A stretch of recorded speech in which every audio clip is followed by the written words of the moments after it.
Hello, this is Pramil from Exam One, and today I am here to discuss your preparation strategy for CLAT examination.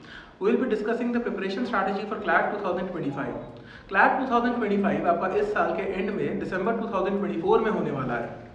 अब इस video में हम ये discuss करेंगे कि CLAT की क्या प्रिपरेशन स्ट्रैटेजी होनी चाहिए, क्लैट में कौन कौन से सेक्शंस होते हैं, क्लैट में किस तरीके के क्वेश्चंस पूछे जा रहे हैं, क्या क्लैट के लिए हमें लॉ बेयर एक्ट्स पढ़ने की ज़रूरत है या नहीं है, क्या क्लैट के लिए हमें एक पर्टिकुलर एक्ट के सेक्शंस याद होने चाहिए या नहीं होने चाहिए।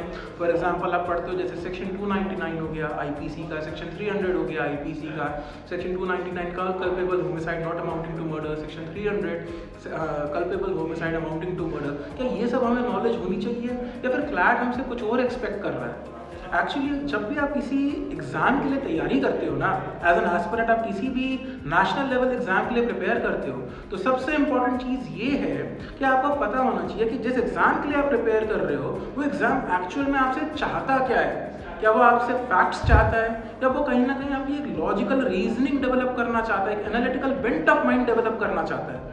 सबसे पहले इंपॉर्टेंट ये है कि हम किस एग्जाम के लिए प्रिपेयर कर रहे हैं। So you will be preparing for law university, for law entrance exams in the best, in the most prestigious university of this country, national law university.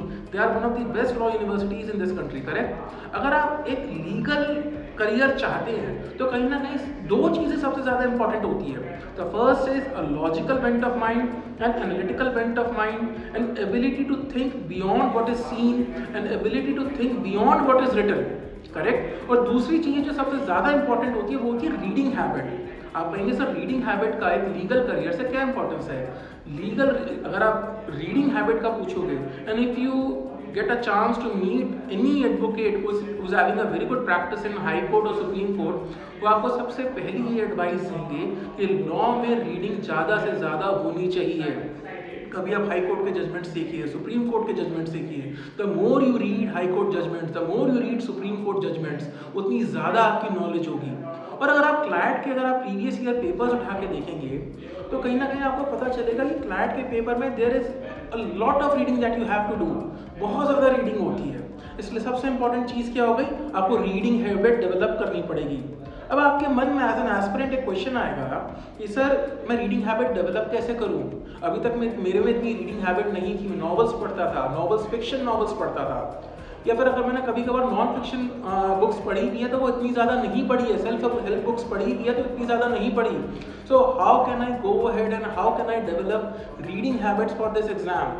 The best way is to go and read daily editorials from the Indian Express and साथ ही साथ यहाँ पर the explained section है, the explained section को पढ़ो। जितना आप द एक्सप्लेन्ड सेक्शन को पढ़ोगे उतना आपको समझ आएगा कि किस तरीके से रीडिंग हैबिट को आप डेवलप करोगे, राइट। अब हम क्लैट के जो ना अलग अलग सेक्शंस को डिस्कस करते हैं। अभी तक तो हमने ये डिस्कस किया कि क्लैट के लिए मेन चीज़ आपके अंदर मेन कौन सी हैबिट आपके अंदर होनी चाहिए, क्लैट एग्जाम अपने एस्पिरेंट में एक्चुअल में चेक क्या कर रहा है। अब हम क्लैट के सेक्शंस हम डिस्कस करेंगे, कौन कौन से सेक्शंस हैं, किस तरीके के क्वेश्चंस आते हैं। तो प्राइमरली 5 डिफरेंट सेक्शंस हैं क्लैट के एग्जाम में। The first one is English which includes reading comprehension, the second is legal reasoning, the third is logical reasoning, the fourth is quant and the fifth is current affairs.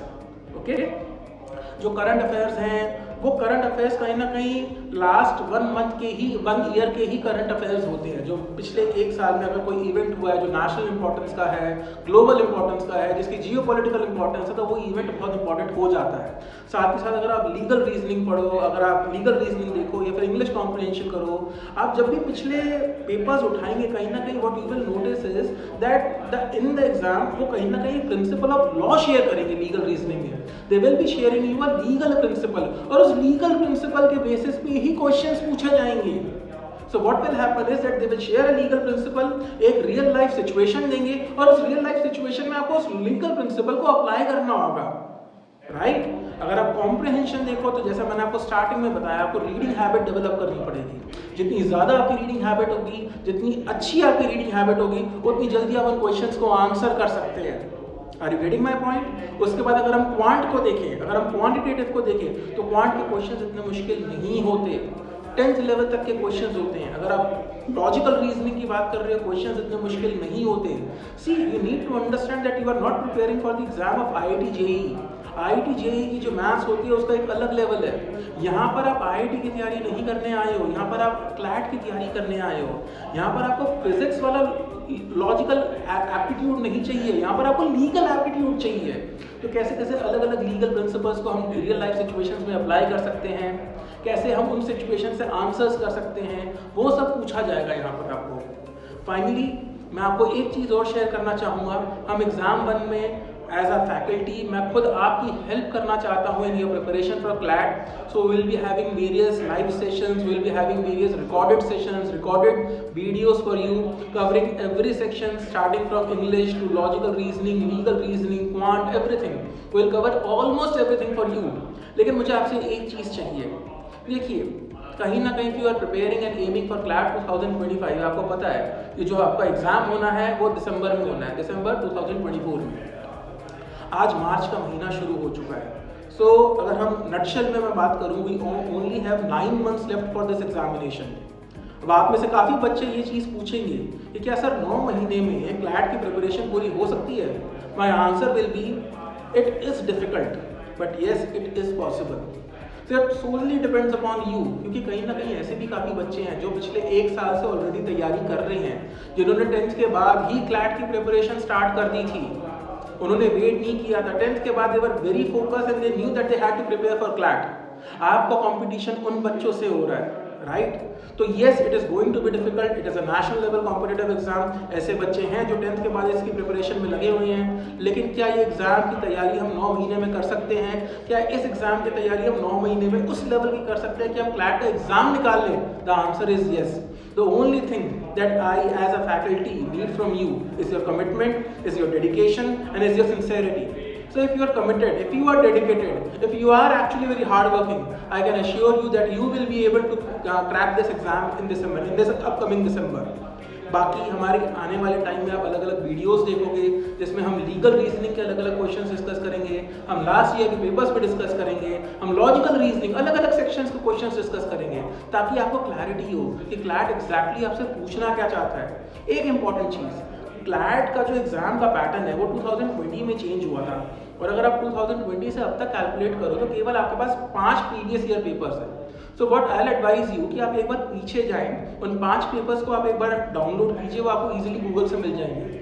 Google से आप download कीजिए, उन papers को आप पढ़िए कि किस तरीके के क्वेश्चंस पूछे जा रहे हैं, लीगल रीजनिंग में, लॉजिकल रीजनिंग में, क्वांट में कैसे क्वेश्चंस पूछे जा रहे हैं। And what you will realise is कि मोस्टली जो आपके क्वेश्चंस पूछे जा रहे हैं it involves a lot of reading.